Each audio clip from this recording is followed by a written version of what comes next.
In Angular, there is a service named $SCE. The SCE stands for Strict Contextual Escaping.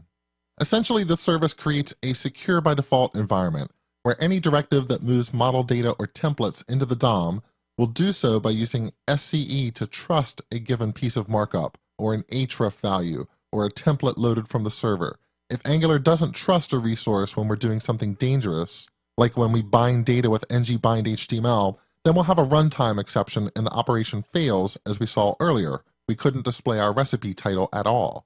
Once we loaded the sanitize service, the operation worked because Angular automatically ran our model data through the sanitize service, and afterwards it trusted that markup. But now we want Angular to use raw data without sanitization.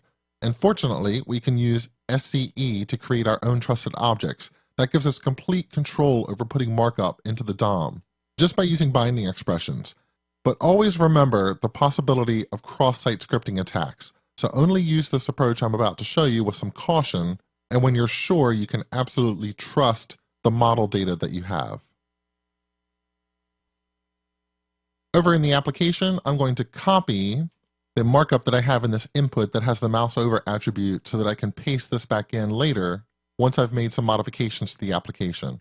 So I want Angular to use this recipe title as is. Don't try to sanitize this title. And I'm going to do that using the SCE service. Now, because I'm binding against this title, a two-way data binding with ng model, I don't want ng-bind HTML to go directly against that title anymore. I want that to be a property that can be bound with ng model and someone can manipulate it. So instead of going directly to the title, I'm going to ask the secret controller to get me a trusted version of that title. So this binding expression now is a function invocation. Dear secret controller, please get me the trusted title. And now if I save that file, I will need to add this to my secret controller.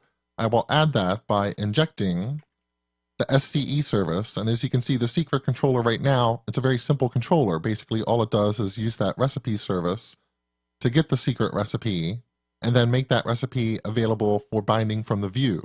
Now what I need is a function on this model, and we called this getTrustedTitle. So getTrustedTitle is a function that will return the result of invoking trust as HTML on the SCE service and passing in model.recipe.title. So you can think of this function as taking my title and wrapping it in something that tells Angular this is a trusted value.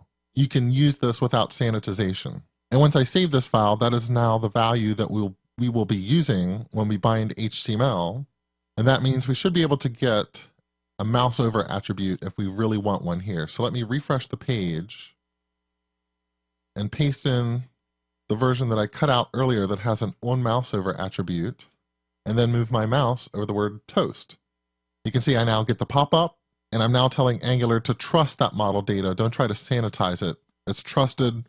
Just put it into the DOM as is. That's always dangerous depending on who gave me that model data. But if you're building some sort of dynamic content management system and you have trusted authenticated users who are entering in markup to be displayed to other users, one approach you can use to get that HTML into the DOM is to use the SCE service. And that also makes it very easy to audit your code and look through and see the places where you are trusting model data and putting it into the DOM.